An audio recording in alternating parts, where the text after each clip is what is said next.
Art is much more than just about making a product. It's really an activity, a way of living, a way of being, and a way of looking at the world. It's the same with sustainability, you know, you're really aware of all the consequences of your actions. Change is coming about, be it through development or through climate change, and I think if there are things that we hold precious, we need to take actual steps to hold on to them.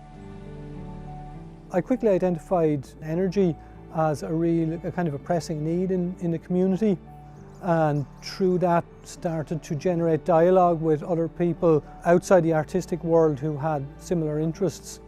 We have to find ways of reducing our footprint and our need on imports and try and take responsibility for our own energy needs in a sustainable way. It's something that everyone can practice or be involved in.